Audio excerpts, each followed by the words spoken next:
নমস্কার বন্ধুরা, আজকের ভিডিওতে আমি আপনাদেরকে দেখাবো যে কীভাবে ফ্লিপকার্ট অ্যাকাউন্টের ঠিকানা চেঞ্জ করবেন। সেই প্রসেসটা আমি আপনাদেরকে এই ভিডিওর মাধ্যমে দেখাবো। তো আপনি যদি এই চ্যানেলে নতুন হয়ে থাকেন তো চ্যানেলটিকে অবশ্যই সাবস্ক্রাইব করে সাথে পাশে থাকা বেল আইকনের নোটিফিকেশনটি অল করে দেবেন। তো চলুন ভিডিওটি শুরু করা যাক। তো তার জন্য সর্বপ্রথম আপনাকে এই গুগল ক্রোমে আসতে হবে। গুগল ক্রোমে এখানে আসে লিখবেন ফ্লিপকার্ট, সার্চ করবেন। যে ফার্স্ট অপশনটা আছে সেখানে ক্লিক করবেন। সিম্পলি ক্লিক করার পর আপনার যে ফ্লিপকার্ট অ্যাকাউন্টে চেঞ্জ করতে যাচ্ছেন ঠিকানা, সেই অ্যাকাউন্টটা ওপেন করে নেবেন। তারপর উপরে দেখতে পাচ্ছেন মাই প্রোফাইল, এই মাই প্রোফাইল সেকশনের উপর ক্লিক করবেন। ক্লিক করার পর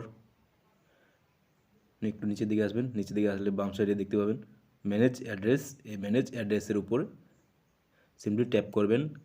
ট্যাপ করার পর আপনার সামনে এরকম একটি ড্যাশবোর্ড ওপেন হয়ে যাবে। তো এখানে দেখতে পাচ্ছেন অ্যাড অ্যাড্রেসেস, এই অ্যাড অ্যাড্রেসের উপর সিম্পলি ক্লিক করবেন।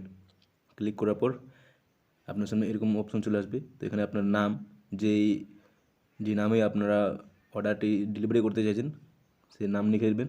তার পাশে মোবাইল নম্বর লিখে দেবেন, একটি মোবাইল নম্বর দিয়ে দেবেন যাতে কুরিয়ার বয় আসলে আপনার সাথে কন্ট্যাক্ট করতে পারে। তারপর পিনকোড দিয়ে দেবেন। আপনার লোকাল যে পিনকোড আছে সেই পিনকোডটা দিয়ে দেবেন। দেওয়ার পর আপনার এখানে যে লোকালিটি, এই লোকালিটির জায়গায় আপনার পুলিশ স্টেশন দিয়ে দেবেন। লোকালিটির জায়গায় পুলিশ স্টেশন দেওয়ার পর ফুল অ্যাড্রেস, এখানে আপনার ফুল অ্যাড্রেস দিয়ে দেবেন, নাম, গ্রামের নাম। তারপর নিচের দিকে দেখতে পাচ্ছেন এখানে আপনার ডিস্ট্রিক্টটি সিলেক্ট করবেন, ডিস্ট্রিক্ট লিখে দেবেন। ডিস্ট্রিক্টটি সিলেক্ট করার পর এখানে পাশে দেখতে পাচ্ছেন স্টেট, সেই স্টেটটা সিলেক্ট করে নেবেন। স্টেট সিলেক্ট করার একটু নিচের দিকে আসবেন। এখানে দেখতে পাচ্ছেন অপশনটা ল্যান্ডমার্ক, একটা অপশনাল, তো এটা থাকলে দিয়ে দেবেন। আপনার পাশে যদি প্রাইমারি স্কুল বা কোনো কিছু থাকে ল্যান্ডমার্ক, তো দিয়ে দেবেন। ল্যান্ডমার্ক স্কুল, প্রাইমারি স্কুল যদি থাকে তো দিয়ে দেবেন অথবা ছেড়ে দেবেন। এখানে দেখতে পাচ্ছেন তার পাশে অল্টারনেটিভ ফোন নম্বর, তো অল্টারনেটিভ ফোন নম্বর যদি আপনার পাশে থাকে তো দিয়ে দেবেন, নাহলে ছেড়ে দেবেন এটাও।